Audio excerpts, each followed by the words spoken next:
All right, what up, people? It's your boy Chig from Guna Eagle Eye coming to you again with a brand new review, this time of Arsenal versus Brighton. And I've got a little company with me. Please say hello, people, to Ola. Ola, welcome back to the show. Yeah, how you doing, people? Good afternoon. It's nice to be back, and thanks for the invite, Chig. Of course, no problem. So first things first, happy Independence Day. Yeah, happy Independence Day to you as well, man. It's something we was talking about during the game, and we got a little bonus which we're gonna talk about when we get into the pod. But yeah, I'm that little bit more happy today about the game and the whole Independence Day situation that we have. So yeah, I'm really happy. Yeah, happy Independence Day to you as well. So for all of these guys who don't know, and I don't know why you wouldn't know this by now, so I'm of a Nigerian descent, as of course Ola is as well. And today is Nigerian Independence Day. So as you can imagine, we were very, very happy with the second goal scorer. But we'll get into it. First things first, the game. It pretty much how I thought it would go. Whereas a lot of people were saying 4-0, 5-0, 6-0, I thought to myself, you guys don't know Chris Hughton teams, because Chris Hughton teams, the one thing they do is that they are well organised. They might not necessarily be the most entertaining, and today wasn't the most entertaining football. In fact, to be honest, I've never seen so many. I was even texting like Ola halfway through. I've never seen so many defenders making so many last-minute ditch tackles, goal line clearances. I mean, all in all, to be honest, we dominated the game, deservedly won, but it just wasn't the most entertaining of games. What was your take on the game, just as a overall, generally? Yeah, I mean, you have to look at the whole context of the game, the players we had available. Let's look at the fact that we've played 3 games in the last 7 days, and this is not making any excuses for Wenger. Right, we've played No, 3 games in the last 7 days. We've had to travel out there to Belarus, to for the Europa game, and some will say that hasn't got anything to do with the squad that played today. But I think the whole traveling and playing them intense games through the week, it takes a toll when the guys go out to train and try to motivate themselves for the all important Premier League games. So I think that had something to do with it, and of course, as you said, Chris Hughton's team, it's not one of those teams that you get easy wins against like that. They're a well organized team. They got promotion into the Premier League for a reason. I think they're well drilled. Their manager is a manager that I rate highly. I love Chris Hughton. I think he's one of those managers that he's got a trademark about him with what he does. Like what you're gonna get from a P listing. He's one of those managers that when you go and play him, you know what you're gonna get from his players, and that's work rate from all his players. He had a lot of players missing today as well. mm, Considering what we could have been playing against, maybe they had some of their first team players in the team. Some of the chances that we considered to them today, um, we might be sat here talking about a whole different result. They had some chances. I thought, as you said in your title, it's supposed to be a routine win, but with Arsenal, nothing's ever routine, and we keep seeing all these other teams that are like the top six, so-called top six, the Uniteds, the Chelseas, the Cities. They keep blowing all these little teams away 4-0 and come towards the end of the game. A lot of people say, "Oh yeah, it's not a 4-0 game," but at the mm. same time, when you get towards the end of the game, you're supposed to go off and kill off a team. But somehow Arsenal hasn't been doing that. with all the things that we've been getting the wins against in the Premier League. You know, we're just nicking the 1-2s, 2-0s here and there. And in my opinion, I don't think we're really in fifth or sixth gear yet. I think we're still trying to navigate ourselves back into form. I think you know, the players that we still haven't seen Ozil, Lacazette and Sanchez on the pitch yet. We thought it was going to be this game.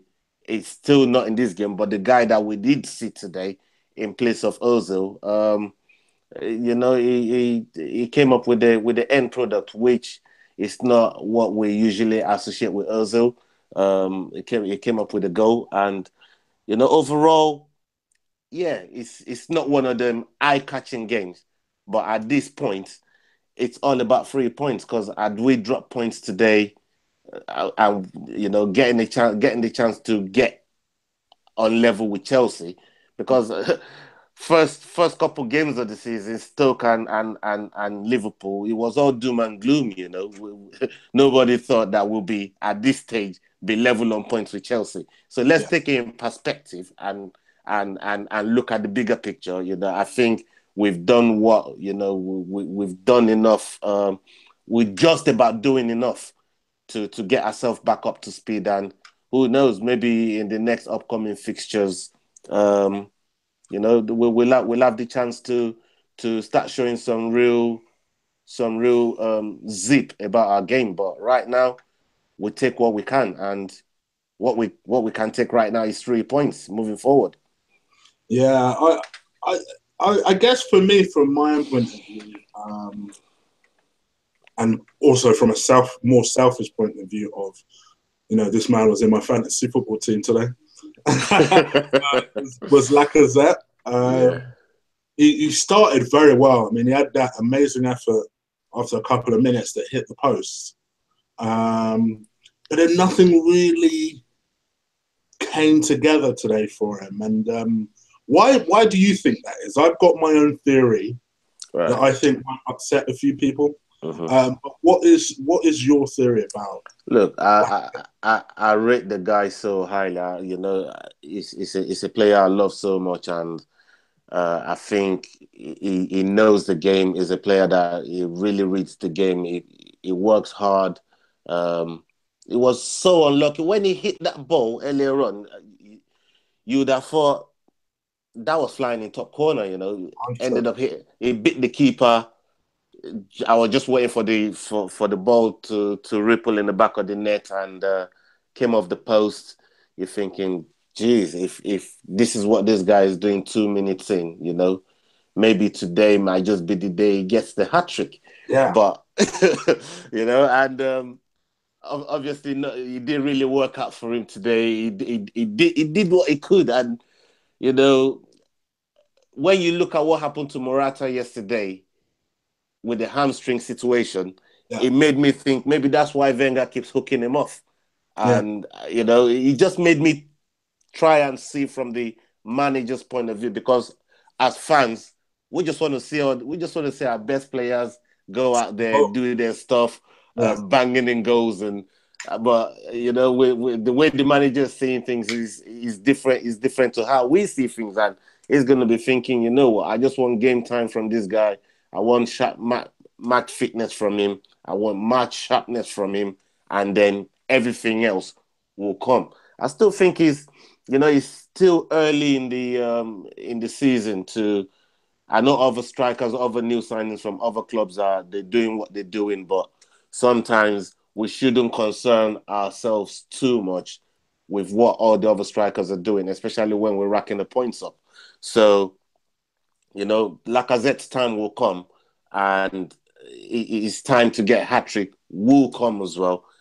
I think we need to be just that little bit more patient with him, because there's a fantastic striker in there. And, you know, when the time comes, we're all going to be purring. We're all going to be waxing lyrical about this guy. And, you know, I just think we need to be patient with him today. I think he did extremely well today. He was just unlucky not to get a goal or two, you know. And another player that I think, you know, I think did quite well today, as opposed to the grief that I've been giving him, you know, over the last few weeks, was Sanchez. And I thought, you know, he worked hard today. I think he, you know, the assist he laid off for Iwobi was top class. And you can't, when you look at these players, you just got to look at the way and what they're giving on the pitch. And you know, at this moment in time, it looks like they're doing what they can to put the points on the table and everything else to come after. So, you know, like I said earlier on, we just have to settle for what we can get at the moment. And while we're getting 3 points and clean sheets, how can you complain? You know, it's hard to complain when we're getting 3 points and clean sheets. So yeah. Well, get set for me complaining, because I have a very different take to Alexis Sanchez's performance. This is unusual for anyone who's just watching us both for the first time. Usually Ola is the one who's very critical of Alexis, and I'm the one that tries to defend him. Today, I did not like his performance. I'll be honest. I really didn't like his performance. I felt like he was the main hindrance behind Lacazette scoring. I don't think there was enough interplay between the two. I don't think there was enough almost selflessness from him that we normally see from an Alexis. Yes, I know Alexis does like to dribble the ball. He does like to take his opportunity, but he feels like, and I don't know, some people who will vigorously defend Alexis no matter what will say that he over-tries. Some people who's ultra critical of Alexis will say that he doesn't. Selfish. He's too selfish. That's the only other word I can put it. For me, today, I think he falls in the latter. I felt like there were opportunities where, even a couple of opportunities he could have played in. I think I remember the passage of play that you're talking about. Yeah, and I just thought to myself, I thought, what is going on here? Last year's Alexis would have made more of those decisions correctly, whereas this year I feel like he's almost in autopilot mode. And I did say at the very start of the season, and I remember people piled on to me when I said it, was, are we really going to get the same Alexis from last year going into this year? I'm so far not seeing the same man. But people would defend him. People would say, oh, well, you know, how would you feel? Wouldn't you want to leave Arsenal? Yeah, I probably would. But the point I'm trying to make is, whilst he's here, while you got the shirt on, while you have the shirt on, you should be able to provide the same 100% that you did the season before. And people were so convinced that, oh, well, I can't see Alexis not wanting to play football. I see it. I don't see the same man. I see a man that's going through the motions. I'm sorry, I just do. Finally, you've seen a little bit of the light that I've been seeing over the last few. Today, I absolutely do. Yes, he provided a nice assist for Iwobi. Now, there's some people on Twitter already that are suggesting that was an accident and it was a ricochet that just happened to... No, he meant that. He meant that. I think that's harsh. He meant that. But absolutely I meant will that. say this. For me, I don't think he had an amazing game. I think he had one really good run that he made that I think it was Ramsey that should have done better with. And then he had that assist for Iwobi. Aside from that, I don't think he played that great, to be honest. Yeah. I really don't. You know, and for me, I would rather and this is where this will upset people, but I make no apologies for this. Me personally, if this is what we're going to get until January, then he can go in January. That's my opinion. Because I'd rather bring somebody in who's actually going to try than keep Alexis for another 6 months just because he's Alexis Sanchez. Fuck that. This is what I've been saying the whole time. What's the point keeping a world-class player if he's not going to play in a world-class manner? What's the point? There's no point in that. That's just my view. And I know that will upset people because Lord knows you can't upset the Alexis Sanchez brigade because people will pile onto you. But listen, for me, I don't care. I'll say shit the way I see shit. And I don't see the same man on that pitch. I haven't done it since the start of the season. And today against, let's be honest, a team that whilst they were making a lot of last-ditch challenges, they were poor. We should have ran them over. And we didn't.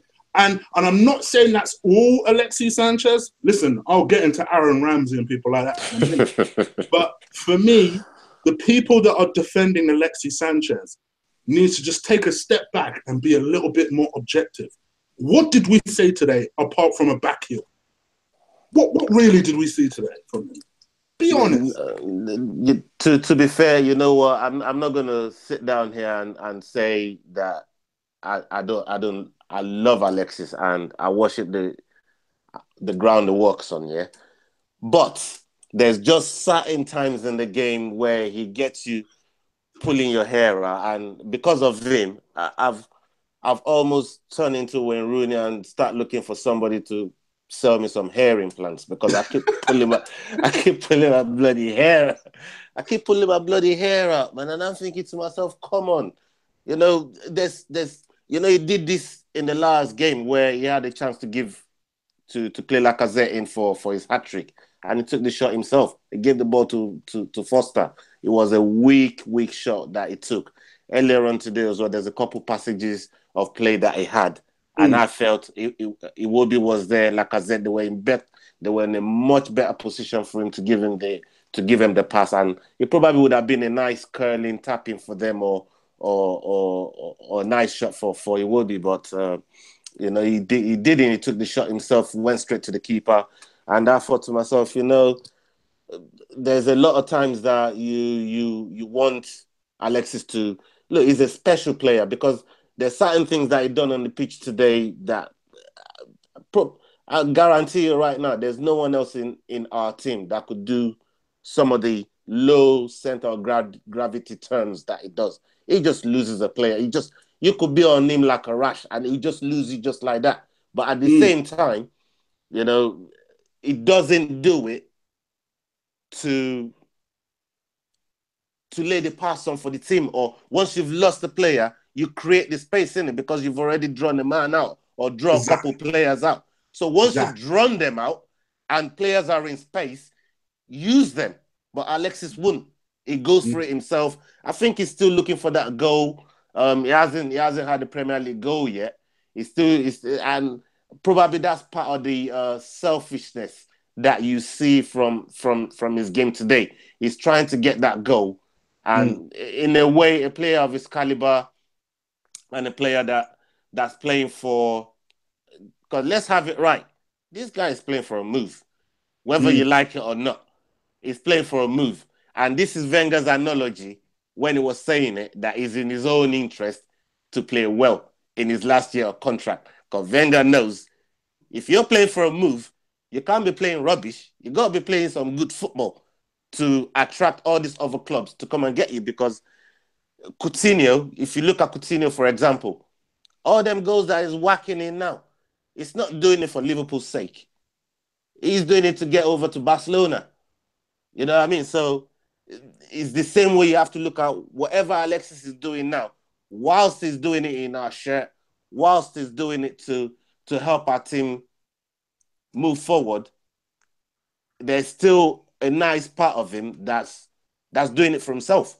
He wants to impress other clubs to get that move. And so let me play devil's advocate with that point that you've just made, right? There'll be some people listening to this on Twitter that'll be like, well, so who cares if he's playing with it for himself? As long as he's helping us win games, then who cares? Now, I have an answer to that, but I want to hear what your answer to that is. What would your response be to that? If you're saying who cares whether he's playing for a move, my answer to that is, you know, this is a team game. This is a team game. This is not an I game. This is a team game. You're playing with a team.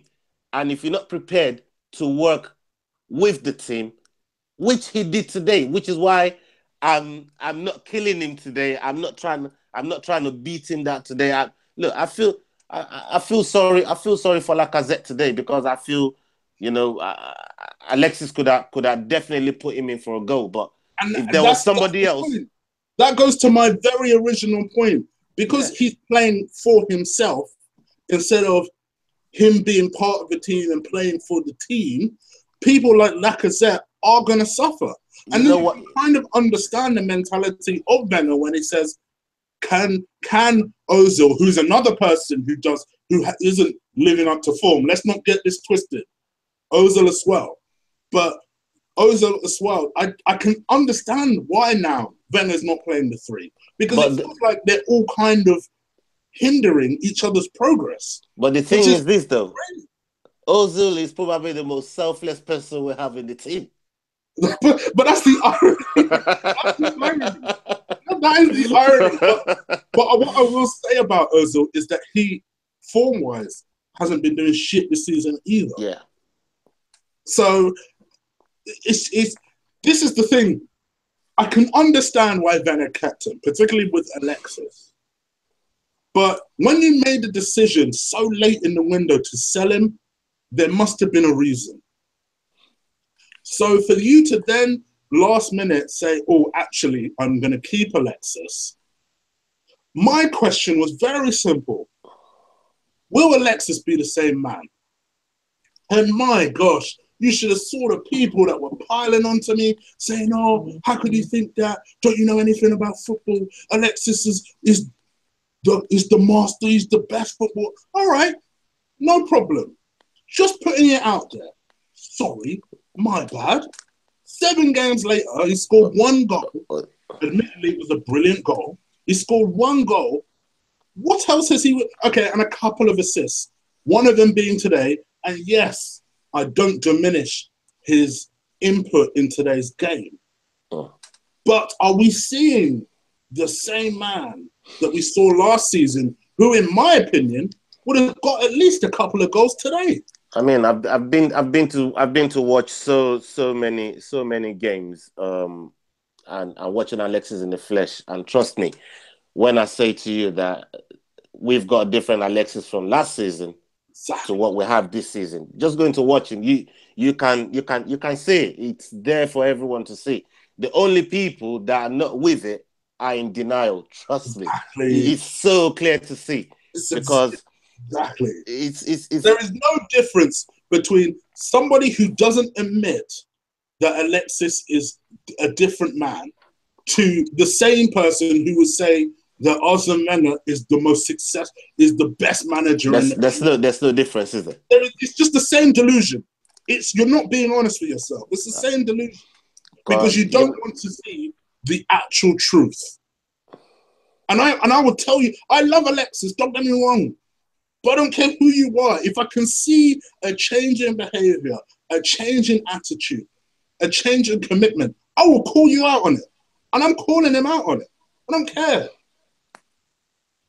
The question I'm going to ask you now is, do you think, at Welbeck being fit, do you think Alexis gets to start this game?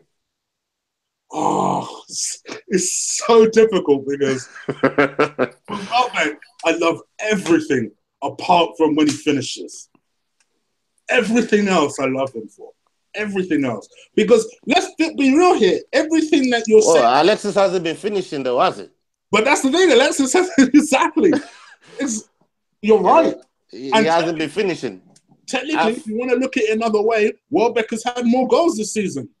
And I still think Welbeck would have shared the ball a lot more. I did had the same kind of chances that Alexis has had to feed other players in. Welbeck would have it would have had the selflessness to feed in people like Lacazette and say Iwobi or even Ramsey making a third man run into the box. And you know what? I don't want to sit down here and make this out to be Alexis Sanchez bashing, because it really is. It really isn't. I love the guy. I love everything about his work ethic. He's spoiled us with this work ethic for the last 3 seasons that he's been here. And the last year of your contract, you try to make a move, and we're not seeing the same work ethic from you no more. And you just look. Fans ain't blind. We watch the game. We watch the game, and we know what we see. And I know we're not getting the same guy.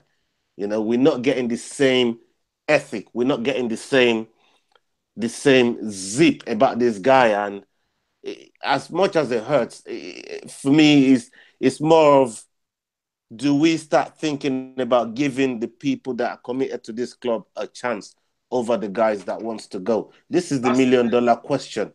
That's the thing. I 100% agree with you. But for me, it means more.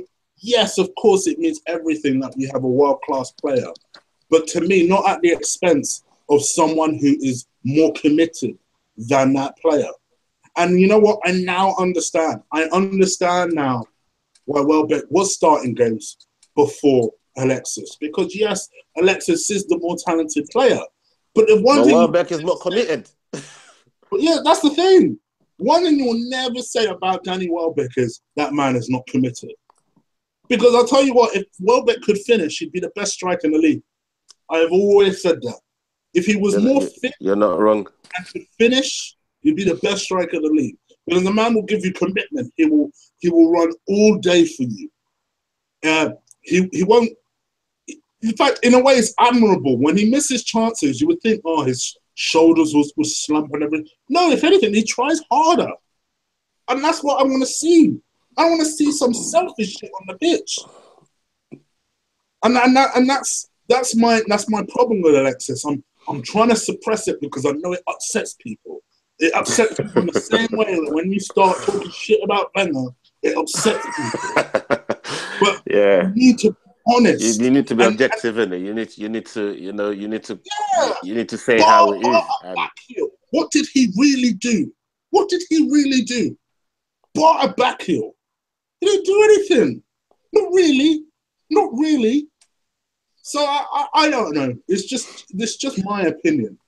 But anyway, let's move on for Alexa. You're gonna get people at your door, man, knocking on your door like. You know what I mean?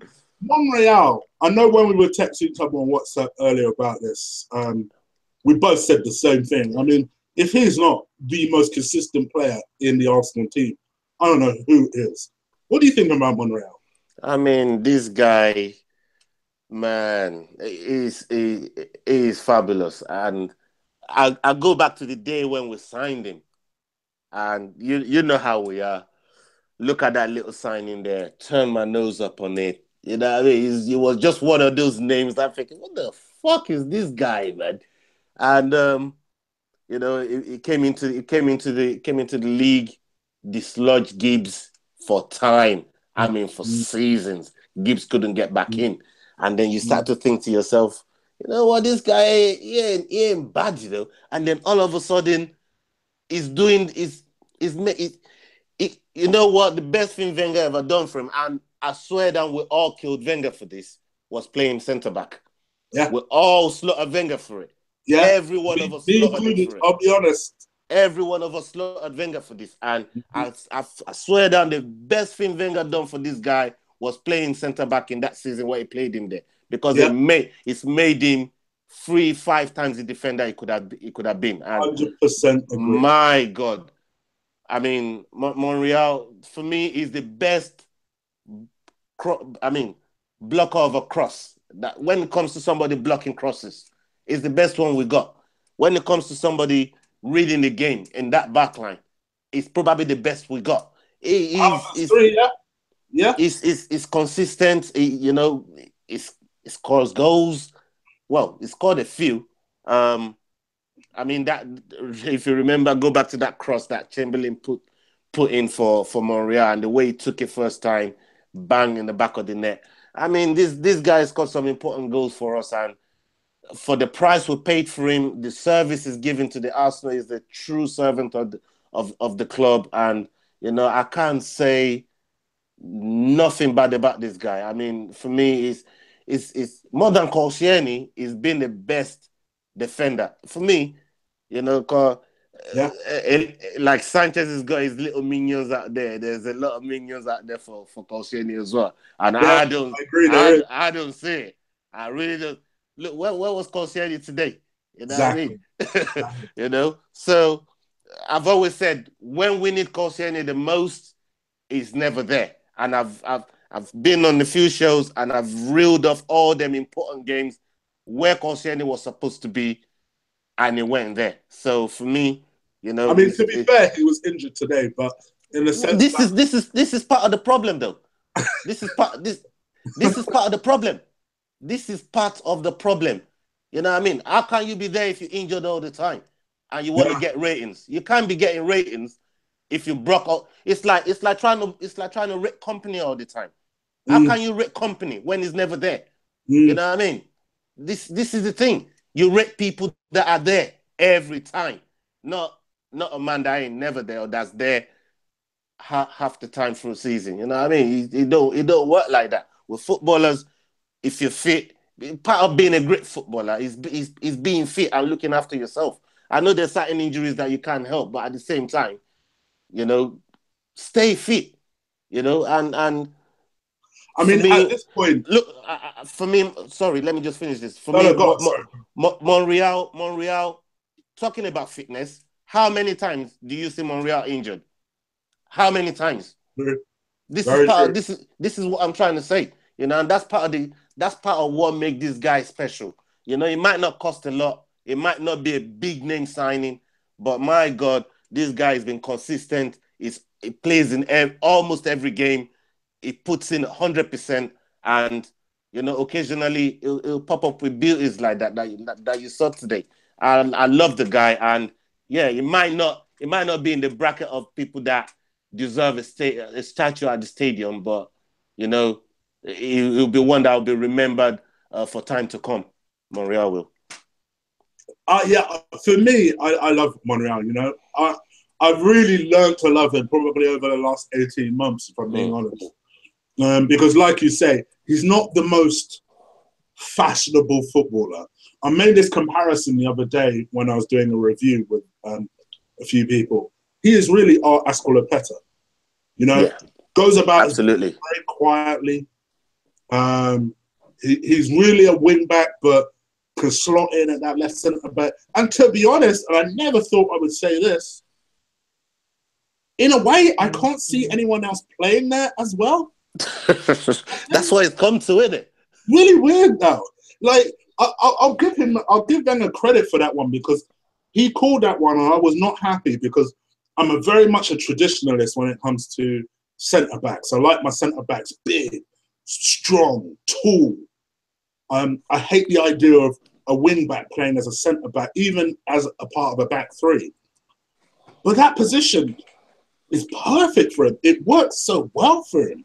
And he scored today going forward. I mean, it was a bit of a mess. The corner came in, a couple of shots were blocked, and then Monreal struck it so cleanly and so well. And it got in. And you need composure to be able to put that type of goal in, you know? Exactly. I mean, the amount of times we've seen people like in the past, Oxlade-Chamberlain, Gibbs, that would have a chance like that and just sky it over. And you're thinking, what are you doing? So you got to give credit where credit's due. I think he's such an underrated player. But I think slowly but surely people are opening their eyes to Monreal, including me, and I can really see what an asset we have there. I mean that goes for everybody, man. That goes for a lot of us. I mean, the guy is a special player, and you know, it's taking a while for everybody to really appreciate what he's about. And you know, now you can't look at 11 and leave his name out. I think what really done him injustice last season was having Iwobi in front of him, because he didn't get enough cover, you know, and obviously that didn't really help Monreal out a lot of last season. You know, a lot of people were saying, "Oh, he's lost the yard, he's lost the pace, he's lost this, he's lost that," and you know, he weren't really getting the cover, you know, that he deserved in front of him. And you know, when this guy's got proper cover next to him, in front of him, you know what he's capable of. You know, that releases him to play his game and do all the basics right. Because for Monreal, if you watch his game closely, it's all about doing the basics right. He does all the basics correctly. And you know, when you're a defender and you do that, you can't go wrong. You know, you can't put a foot wrong. And he's the master at that, doing the basics correctly. I love him for that. You know, because every time he's got the ball at his feet or he's blocking, he's there trying to block across. I 8 times out of 10, I have the feeling and confidence that, you know what, he's going to block that cross or he's going to clear that ball. And, you know, a lot of the time he does. So, you know, that's what makes him really special. I love Monreal. He's a cracking player and, you know, well-deserved goal from him today to take us 1-0. Let me put this, before I get onto Iwobi, let me put on the spotlight on 2 people who have had different fortunes over the past few weeks in terms of their form. And that's Aaron Ramsey and Granit Xhaka. How would you have rated their 2 performances today? I mean, both of them, they huffed and puffed today. You know what I mean? I didn't think they tore the house down as I expected them to, especially against a resilient Brighton team, I must say. But at the same time, I was looking at Xhaka earlier on, and you know, he's having this mad thing going on with the ref about where he's going to put the ball. Do you remember that free kick where and I'm thinking, okay, I'm going to see who wins this battle between Xhaka. That's probably the only fucking battle he won today. You know what I mean? Because he still ended up moving the ball, didn't he, the bastard? So, you know, look, I love those 2 players, but at the same time, you got to put it in perspective and think, okay, did they really do enough today? I think Ramsey had a few good opportunities today to score goals, to score a couple goals today. You know, he had one that was saved from that counter attack. The 4-on-1, 4-on-2 that we had on Brighton. The ball ended up coming to. That was a brilliant save from the keeper. But at the same time, I was sat there thinking to myself, you know, are we clinical enough? Have we got that killer instinct? Because we should be making sure that we bury that counter-attack. We can't have a counter-attack like that and not make sure that ball ends up in the back of the net by crook or, you know what I mean? You've got to make sure that time that we had like 4-on-3 and then was it Ramsey that hit it and the goalkeeper made a great save. Yeah. In my mind, I'm thinking to myself, why isn't that in the back of the net? It was probably ultra critical because the goalkeeper, let's not take it away from them. It was a great save. But in a way, I put just as much blame, if you like, on Aaron Ramsey. He should be, like you said, finishing that. He should be putting that away. That should be getting put away. You know, I don't know. You look across the top 4, the top 5 teams that are out there. If that ball falls to De Bruyne, that type of opportunity there, that's getting put away. If that falls to someone like Pogba, that's getting put away. Mkhitaryan, those guys, they will put that chance away. Willian, you know, all these midfielders that play in and around this same position that Ramsey plays in. If they get that type of opportunity, that's in the back of the net. You don't even have to second guess it. Yeah. That's getting put away. So this is what I'm trying to say. Like, are we being as clinical as the other team? I know I said earlier on that, you know, we shouldn't be looking at what all the other teams are doing and stuff like that. But at the same time, we have to judge our own players with the team that we've got in front of us. And, you know, for me today, the chances that we had, we didn't, you know, on another day, if Brighton was another team, they could have got back into the game. You know, they had a fantastic free kick as well that came off the post. Yeah, that was a beautiful shot. That was a beautiful free kick that came off the post. So, you know, I think, you know, again, Ramsey is still. Let's look at the positives from that save from the keeper. You know, well, I could say the keeper saved somebody's life today. So nobody's going to be dying this week. Because when Ramsey scores, they say somebody ends up dying in it. So maybe the keeper saves saves someone's life today. So that's the positive I'm going to take from that. But apart from that, that should be getting put in the back of the net. And Xhaka is the first thing you have to look at with Xhaka is he making the same type of mistakes he was making earlier in the season, couple games in, 3 games in. He stopped their mistakes now. He's not really, conceding in a lot of the ball like he did over the last few games. But I still think he's lost a bit of confidence from, making all those mistakes, because them long balls that he used to fizz around. I mean, this man used to fizz them right foot, left foot. And just his foot was like a machine gun, just oozing out, through passes and all sorts. And he's not really been doing them lately. So you have to think, it's a confidence thing for him. He's trying to get his confidence back. It might come to a point where we have to swap Jack and Xhaka. Maybe now that it's the international break. You see, that's where I'm a little bit skeptical. As much as I want Jack to get back into the team, I don't want him to get back at the expense of the team. Saying that, I mean, rushing him back where we're going to need him mid-season, maybe January. You see, when them cold winter time comes around, and people start dropping like flies. So you're more of you're leaning more on we should be wrapping Jack in cotton wool. As much as we can. Which is a fair point. Yeah, it's a fair point. I don't think, as much as Jack is doing all the eye-catching stuff in Europa League, I just think there will be a time where we're going to need him. If you look at what happened to us over the last couple of seasons, every time we've had a breakdown, everybody comes out saying we need Santi Cazorla. If only we had Santi. If only we had Santi Cazorla in that game, we don't lose that game. We need a different kind of midfielder. We need it because teams keep reading us and they keep reading what we're going to do.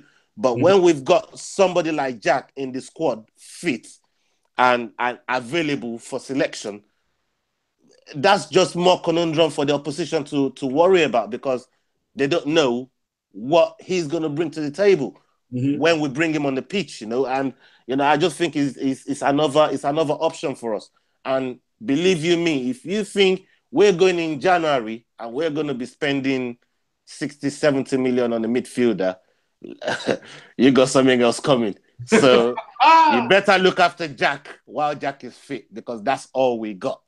You know what I mean? Yeah. So, but right now, I think we need to build back Xhaka's confidence. I think, get the discipline right between him and Ramsey. And we've got a good pairing there.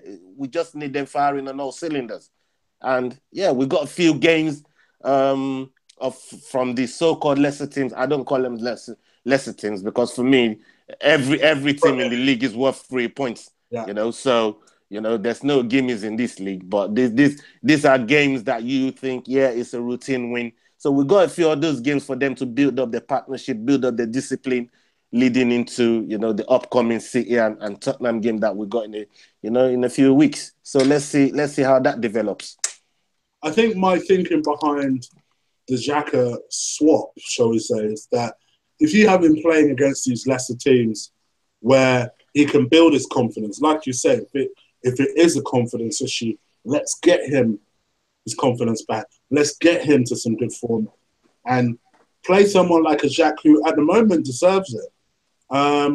But I definitely agree with your thought process in terms of looking after Jack, because the Premier League is some physical shit. And I think we're going to face the exact same issue when Santi comes back in the new year. We're going to have to wrap him in cotton wool as much as possible. This is the thing. I mean, I know people that love Xhaka. Our mate Lee Gunnar, we know how much he loves Xhaka, and even he was calling for him to get benched.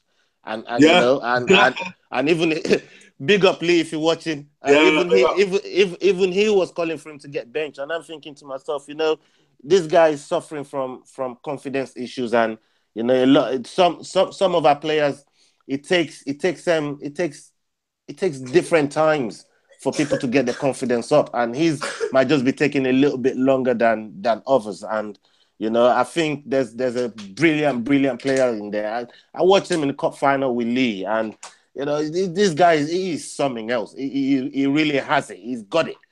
It's just confidence. And when his confidence is sky high, he's as good a midfielder as anybody in the Premier League, you know. So, you know, let's give him time. It's his second season, and, you know, there's plenty to come from him. There's so much to come from him yet. Okay. So let's go into Iwobi. A man who was highly scrutinised by a lot of people last year. My fear with Iwobi last year was that I felt like he was getting overplayed, and my main complaint was it was so unusual for Wenger, who is notorious for protecting. Look what he's doing with Nelson at the moment, where he's notorious for protecting players, taking them out of the limelight. And with Iwobi, he just kept on insisting he must play, he must play, he must play. And I think in a way it's made Iwobi value his place more and almost not get too ahead of himself and apply his trade and work harder in training. And I think you're starting to see that, because every time he's come on the pitch, I've seen something that he's done. Something good that I didn't realise he had in his game before. What do you think about I mean, when you look at someone like Iwobi, he's a fantastic talent, and some for a player that's come through the ranks like he has from the age of 8, 9, you know, he's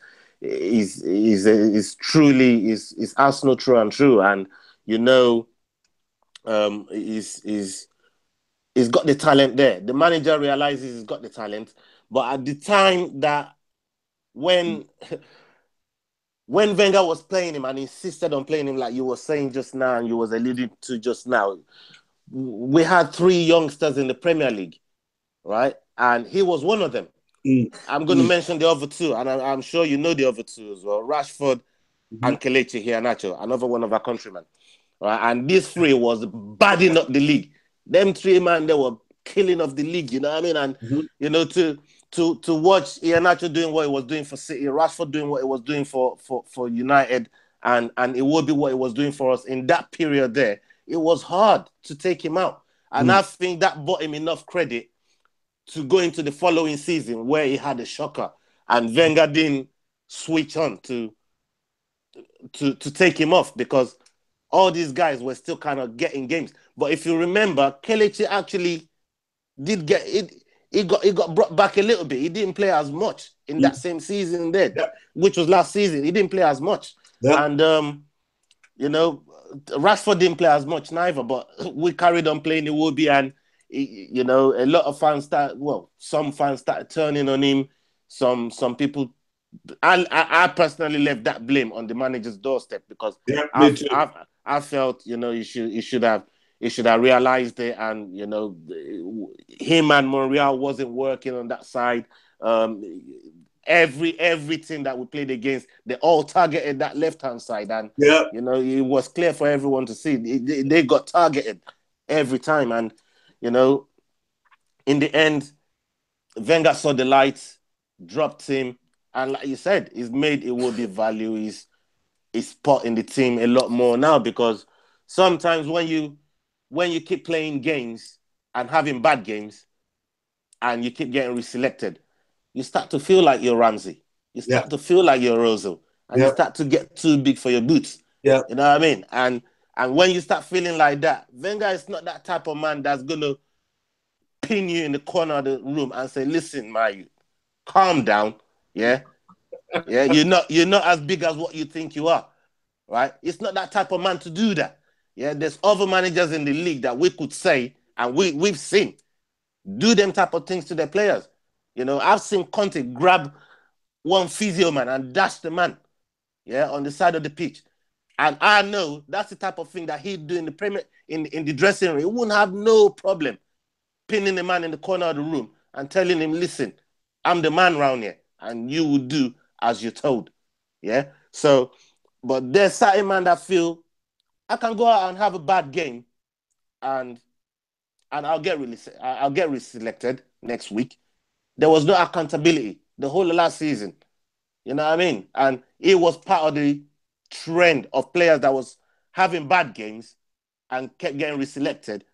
And, you know, people felt, you know, there was no accountability on his side, on Ozil's side, on Ramsey's side. These guys just get the shirt because of their names. And, you know, Wenger this season, I feel, which dare I say that I feel is playing to get back into the good books of the fans in terms of getting back into the top four, challenging for the Premier League. I don't see it yet. I don't think we're anywhere near it yet because we haven't got the personnel to go ahead and do that. But on the other hand, I think maybe, you know, he's making the best out of the situation he has now. Now that the window's shut, what he's got there now, I think he's making better selections than he was doing last season when he was trying to, and even earlier part of this season when he was trying to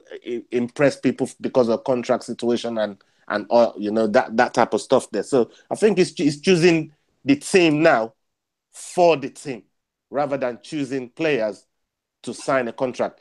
And with Alexis, is an anomaly. Yeah, you can't. As much as you say he's selfish and what did he do to them, apart from the back heel still ended up in the goal. And sometimes, from a manager's point of view, because I used to manage football, you just hope and pray for that one moment to happen. That's true. You know, if you look at Wayne Rooney's goal of the season, that overhead kick that he scored against Man City, that I think it was a few seasons ago. I don't know if you remember that overhead kick. He got goal of the season for that overhead kick there. I watched that game. Wayne Rooney did fuck all the entire game up onto that overhead kick. That kick got goal of the season. He did fuck all the entire game. So sometimes the manager just hope for that one moment. Just that one moment of brilliance. And that's all they hinging their hopes on. They feel, okay, he might play crap, but at least before the game's done, it will show me something. And Alexis showed that today with that back heel. So sometimes, whilst they might not do a lot, you just pray for that one thing. And if that one thing comes to pass, then, you know, you got to give him the blight and say, yo, you know what, you did your thing today. And that, you know, that's the way I look at it.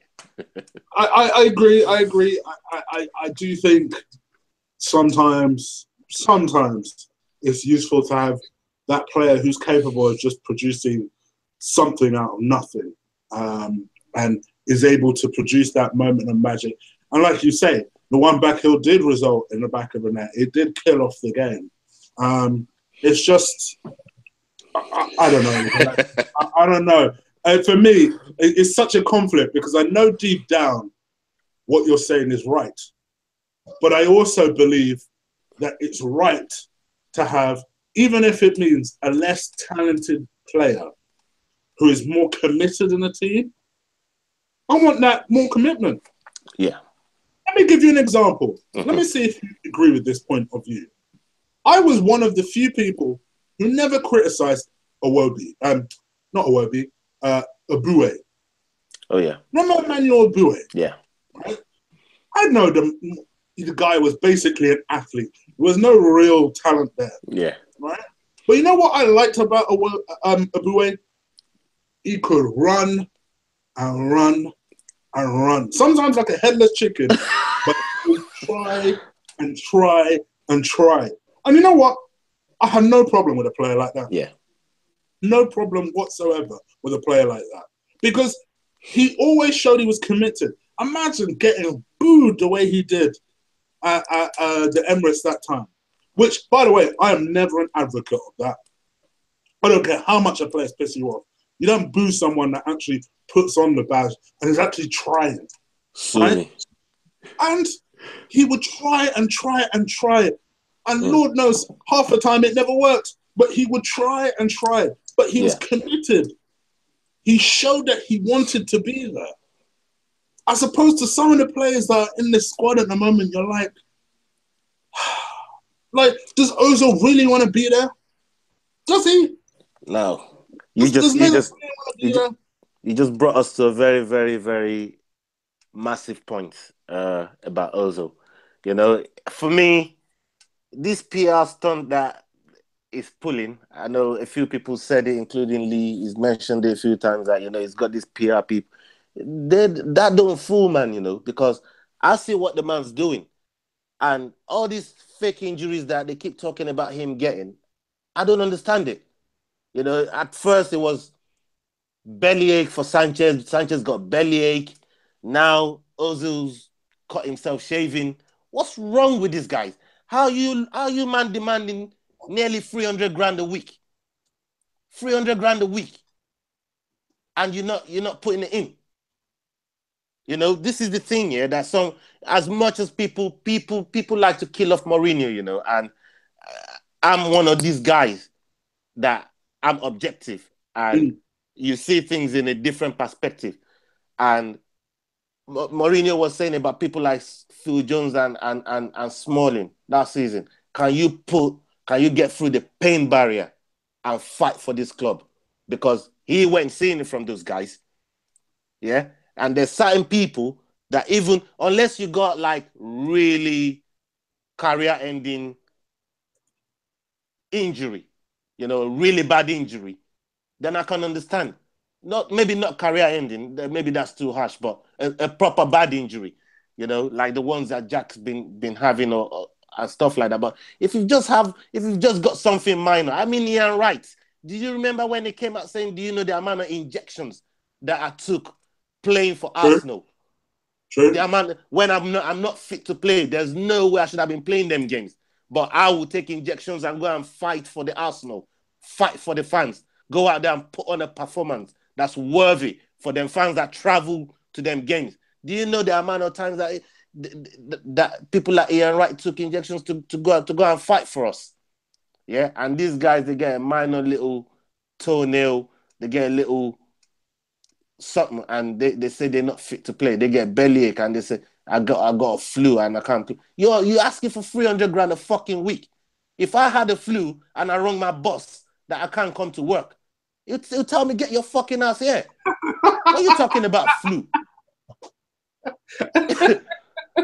And trust me, you ain't seen my boss. He is a mean motherfucker. You know what I mean? So, you know, this is what I'm trying to say. Like, sometimes some players need to get through the pain barrier and come and do what they can for the fans. And you know, the fans actually, it endears them a lot more to the fans, doesn't it? You know what I mean? It endears them to us a lot more. And you know, this Ozil situation, I really am not fooled by it. I think he wants less and less to do with Arsenal while he's trying to keep up appearances. And you know, I'm the less I see him now, the more interest I'm losing in him. I don't even want him to play for us no more. I just want him to go, because if you don't want to do it for us, you know, get somebody in the team. There's people in the team, you know, even the youth ranks that will come in and show commitment, show fight, show hunger more than what Ozil would. He's a big name, but at the end of the day, you know, you're not the baddest man on the planet. You're not the baddest man in the league, let alone the planet. You know what I mean? Go about your business and we'll let somebody else come in and do the job properly, the way it's supposed to be done. Okay. I agree with everything you just said, by the way. Let me move this on as we kind of draw close to this. I was going to do a video yesterday about this subject, but I figured it would be a good topic for actually us to talk about. And that was two things that occurred this week before this game. And that was, first of all, a story that came out on Thursday evening, I believe, about Stan offering to buy Amusanov's shares. And then that quickly followed a story from Ivan the Week, as I call him, that came out and said that, Kroenke and the Arsenal board are committed to spending whatever money is available for Arsenal to compete for trophies. Now, those 2 points, I need to get your take on them. What would you like to say before I go in on both of these? Right. On the first point, I just think Stan's just trying to he's just trying to clap back. Because for me, the way I saw it was, so if Usmanov's trying to make me look like an idiot and coming out with some mad beat, trying to buy my shares, then after the scandal that I've had going around shooting animals and making a channel about it, maybe there's something I can do to show the fans that I am committed. Let me try and make a bid for his shares, even though I know he's going to tell me to piss off, because right now, at this moment in time, it's a stalemate for both of them. And by the way, the offer that he's supposedly made is a half-hearted offer. Half-hearted. There's nothing genuine about that offer there. I know for a fact. How can he be trying to buy Stan's shares if he's trying to raise money to build the Rams? Where's he getting all this money from? You can't have money to do both. So for me, that's some kind of stunt. You know what I mean? It's just a publicity thing to let people know that, you know what? Usman tried to make me look a punk. I'm going to punk him as well. And now they've punked each other, and we've got to see who's going to go ahead and really do the real thing. For me, maybe Dangote can jump in on this, but I don't know what the man keeps weighing on. He keeps saying, yeah, you soon. Stop talking about soon, Dangote. Get your money out and come and make a proper bid, make a serious thing, because the money is there, So that being said, with Ivan the what? Ivan the what did you call him? Ivan the Weak. With him coming out that, they committed and they're prepared to spend, as much money as for me, they didn't prove that this summer. They didn't prove it last summer. They didn't prove it the summer before. Why the hell am I going to sit down there and think they're going to prove it in January, let alone next summer? So he's talking out of his ass, if you ask me. And since he's joined this thing with UEFA, any part of the committee or something with UEFA now, it's not really been doing what he's supposed to be doing for the club. And I think he knew he was going to be joining the UEFA committee well in the summer. And I think that's why they didn't do what they could to get the personnel that we needed to compete this season. They didn't do what was required. And he ended up pandering to Wenger. He ended up succumbing to him, rolling over like the little dog that he is. And Wenger scratching up his belly. Like, you know what? Go about your business. We're not buying any more players. And you've done your part. We've sold the shirts. We've sold the season tickets. We've ripped the fans off again. You've done your job, Ivan. Now leave the rest to me. I'm gonna go into the season. We've made some profit, and we're gonna go and try and squeeze top four if we can. Maybe a little run in the FA Cup as well if we can. So for me, those two incidents are nothing to write home about. Yeah, and I'm glad you didn't do a video on it, because you'd have been wasting airtime on them two bastards there. Yeah, and that's the reason why I did it, because I just thought to myself, when it comes to Ivan for a start, yeah, I've heard all this crap before from him about we're gonna do everything we can to compete for Arsenal. Are you really gonna do that? Are you really gonna do that? We made a profit, you idiot, out of the summer transfer window. At this point, it's just lip service, is it? Oh, Ivan's talking crap again. Okay. Put the thing down. I didn't even read the article. I just saw the headline and I just started laughing. I put the thing down. It's just lip service. I don't want to hear that. I'd rather you're not me. I'm too old for your bullshit. I've lost faith in you. So the way I see it is the only way you're gonna prove that to Arsenal fans now is not by doing this. It's by actually doing it. Saying to the manager, if the manager says, "Oh, don't bid," too high. Tell the manager, listen, don't worry about what we're bidding. You want this player, right? Cool. Leave the rest to us. Don't even worry about the price. We'll get you the player. That's it. Conversation done. None of this nickel and diamond shit. It's the same thing that cost us $3 million for Gibbs. I mean, if you want to know what Arsenal transfer business is like, look no further than Kieran Gibbs, where a player in which West Brom bid 10 million for him. They bid 10 million for him. We apparently went to Wenger and asked and said to Wenger, "Oh, well, West Brom has bid 10 million for Kieran Gibbs. What do you think?" "Oh, hold out for 15 million." Only for in the last week of the transfer window to say, "Actually, West Brom, come, we'll give you him now." West Brom know we're desperate to sell him, so they'll say, "Well, forget that. We'll buy him for 7 million." All because we made the mistake of going to Wenger to ask him what he thinks. You know, we do that on either extreme, on both extremes as well. Because we don't just do that on reduced price. We do that on other players. What for player? And see what happened to Mustafi. Yeah. You know, we were supposed to buy him for 30 million. And we ended up paying 35 million for him. Yeah. Because we didn't do the business early enough. Yeah. When we were supposed to do the business. Yeah. You know? I heard that Valencia wanted 25.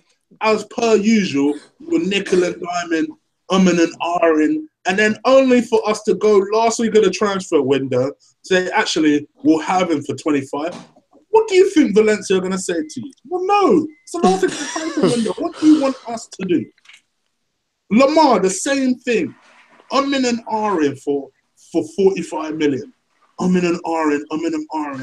Only for them to say, "Well, if you want Lamar now, it's so late in the transfer window, you're going to have to bid 92 million. Why didn't we pay? If you look at City paid 50 million for Mendy. They paid 50 million for Bernardo Silva. Chelsea paid 50 million for Bakayoko. Everybody is handing out 50 million for these players. And Arsenal are trying to get some kind of cut price, some kind of cut deal. Just give them the 50 million they wanted for the guy. You know what I mean? It's just so amateur hour. It's ridiculous. It's like going to Asda and saying, and you want to buy a minced beef, and you see it's £3.50, and because you think £3.50 is too expensive, you say, I'll give you £1.75. What do you think Asda are gonna say to you? No, motherfuckers, it's £3.50. Pay the £3.50. Brother, it's not like you can try that in the Armory. Can you try that in the Armory? You know what I mean? So, you know, this is what we have to deal with as Arsenal fans. We love the club. They know we love the club. They know we'll do anything for our club. They know, you know, we'll pay whatever it is they ask. All we're asking in return is show us some loyalty and invest in, you know, in the club that we all love. Because look, it don't matter where you are, where you sit on players, what players you support, even if you don't really support the club, but you're supporting the player, because there's some fools out there that support players and don't support the club. Even when you're supporting the player, you still want the player to do well for the club. So in the end, the bottom line is we all want the same thing. 3 points at the end of every game. We all want the team to do well. We want the club to do well. And at this moment in time, you know, we haven't played well today. You know, not by a long shot, but we're doing the bare minimum to get points on the board. And, you know, while you're doing it, like I said earlier on, and getting clean sheet, you know, it's hard to complain. But at the same time, we want a much better level of football from the team. And we didn't see that today. Considering we played at home as well. You know, we didn't see that today. Coming across on TV while watching today, you know, the Brighton fans were loud. They were loud today. Yeah. You know what I mean? And it's one of the things that drives me nuts when I go to home games. I've been to a few away games as well. When I go to home games, man, hearing that little section of crowd overpowering the entire stadium drives me nuts. It drives me up the wall, you know, and that is as much a problem as the performances that we give at home, because I really, truly believe if the atmosphere is more upbeat at the Emirates at home, maybe, you know, that will improve a lot of our performances. Maybe we wouldn't have some dreary performances like, you know, that we get at the Emirates sometimes, you know. So if you notice, the only time that we get real good performances at home is when we're playing big teams, because the atmosphere is mad, because the atmosphere is crazy. Yeah, you know what I mean? Yeah. Chelsea, when we beat them at home last season, I was at that game. That stadium was bouncing, Chigs. I'm telling you, the stadium was mad. But that was because of the atmosphere that's been created, because we were playing at home against a big team. When the Barca's come round, when the Bayerns come round, you know, it's always a big occasion, and they make that little bit extra effort, you know, to make the atmosphere just that little bit better. But I think the atmosphere, they should make the same effort for every game across the board and make the atmosphere super for all the fans that go. I mean, for the fans and the players. And I think by doing that, we're gonna get better performances out of the players. I really believe that. I truly believe it. To be fair, that links into a question that Mr. DJ asked earlier in the chat room. And he asked, do you think that the use of drums and things like that will help improve the atmosphere? Absolutely. I think so. And, you know, it goes, yeah, big up Mr. DJ. You know, it's one thing that I think, you know, we're really lacking as an elite club. And, you know, a lot of big clubs now, and that are going towards the corporate side of the industry. They're suffering from this atmosphere situation now, and some clubs have stayed true to themselves. You know, they might not be winning games, teams like Palace, Newcastle's, and stuff like that. You go to their stadiums and their club on their match day. It don't matter how bad you're pumping them. The atmosphere is mad out there, and you know, I think that needs to be, you know, transcended to a club our size. And you know, teams like Man City, no atmosphere there. The same thing with Stamford Bridge. The same thing with, you know, because we're leaning towards the corporate side of the industry now, and that takes away from you know, what's supposed to bring the proper atmosphere into the ground. And you know, whilst you got a lot of corporate people all telling you to sit down and shut your noise and stop making noise, I'm trying to watch the game and I paid a lot of money to come here and all of that bollocks. You know, you're here for a match. You're here for a fucking game. And also the stewards don't help that situation either. This is it, you know. So it doesn't help, and it's something that we need to do something about. I'm still hoping, I'm praying that, you know, this safe standing situation, it comes to pass. You know, from what I understand, is in the pipeline. They're working on it. You know, if the league wants to do something about it, the same way they voted for the transfer window to be shut on the same day that the window for all games, for the window to be shut on the day that the Premier League starts, the same way they could vote for this thing if they really wanted it. You know what I mean? Because that goes to show me, if they doing votes like that to shut down the transfer window on the day the Premier League starts, then it shows me that the league has got some power in this thing and they can do something about it. You know, so if they really want to, they could all put their heads together to improve the atmosphere. But I think they're doing it for the money. Yeah. They're doing it for the corporate guys. The guys that paid, you know, that paid thousands and thousands for tickets and that. That's what they're doing it for. And that's why we're suffering with the atmosphere at the ground. You know, that's how I see it. Oh, well, all in all, what were your final thoughts on the game and your hopes for? Obviously, we enter the international break now, but then we've got a game as soon as we come back. What are your thoughts overall? My first thought now is, you know, I never like international break, you know, Chig. But this is the last international break that came. It couldn't come fast enough. That's true. I was so thankful. I was like, oh, please come. You know what I mean? It couldn't come fast enough. And this one here, you know, I'll take the break, going level with Chelsea, because at the start of the season, if anybody had told us the same way Chelsea has been playing, the same way, you know, Everton, if they said we'll be level with them with the same amount of games at this point in the season, I would have told them to bugger off. But here we are. We level on points with Chelsea. We're going into the international break. We've scored 2 goals. Iwobi scored a goal on Nigeria's Independence Day, which I'm thrilled about. Yep. We've kept a clean sheet. So I say, all we got to do is pray that everybody that's going on this international break come back in good health. Nobody gets injured. You know, somebody said it before. It's like buying a Rolls Royce or buying a Lamborghini and lending it to somebody to go and do banger racing with it. Yeah, that's exactly what this is. Yeah. Because there's one player that I'm praying doesn't get injured on his way back, and that's Lacazette. I hope he comes back injury free. You know, we spend loads of money on this guy. I want him to come back fighting fit. Same with all our other players. And when we go into the next fixture, we're ready to get the 3 points and give the fans the performance that they deserve. You know, so I'm looking forward to the international break, but without really watching it, if you know what I mean. I welcome the break, and I think it'll do us some good. Yeah, me too. I'm not too disheartened to see the international break. I think, judging by the way Arsenal burn themselves out, a lot of the time it's not the most terribly timed international break.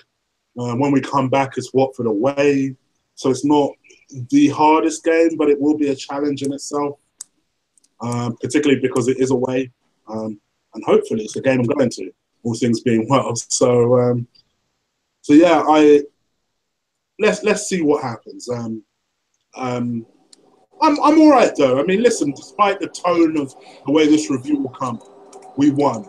As you said, 3 points was the most important thing. Was it the most entertaining game to watch? No. As a few people have said in the chat room, the one worry is that we're not finishing teams in spectacular fashion, particularly when you look at our supposed title rivals.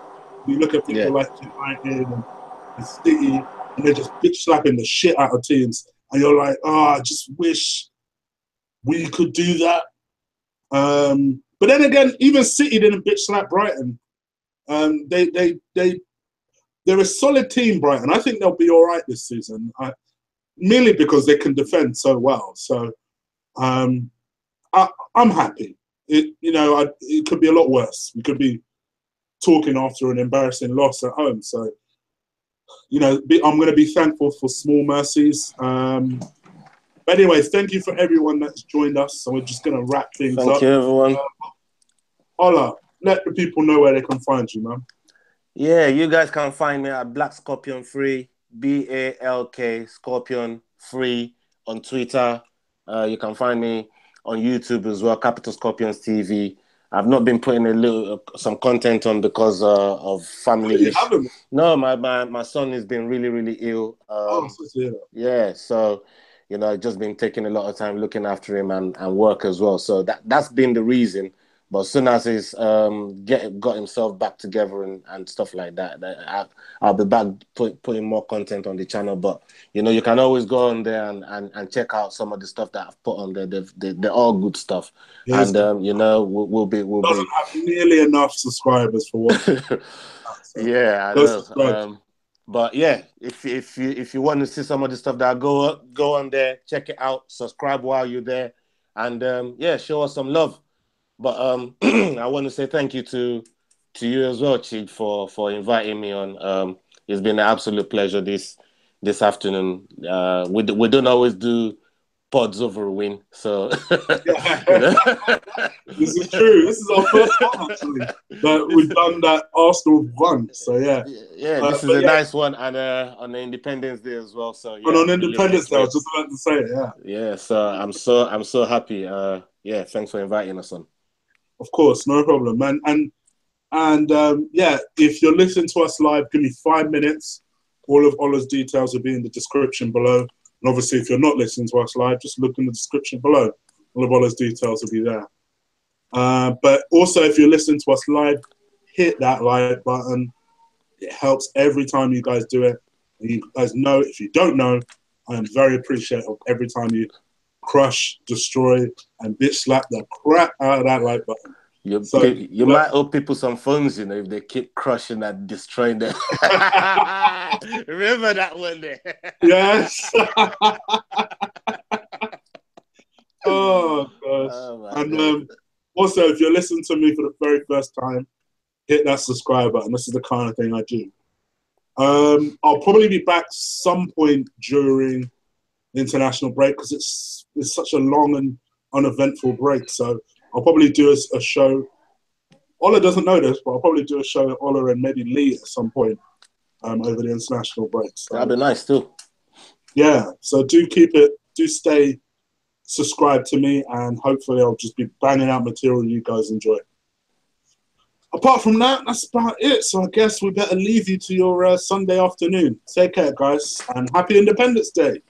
Salute. And anyone else out there. Fuck it. Happy Independence. Happy Independence Day. Well done. Take care.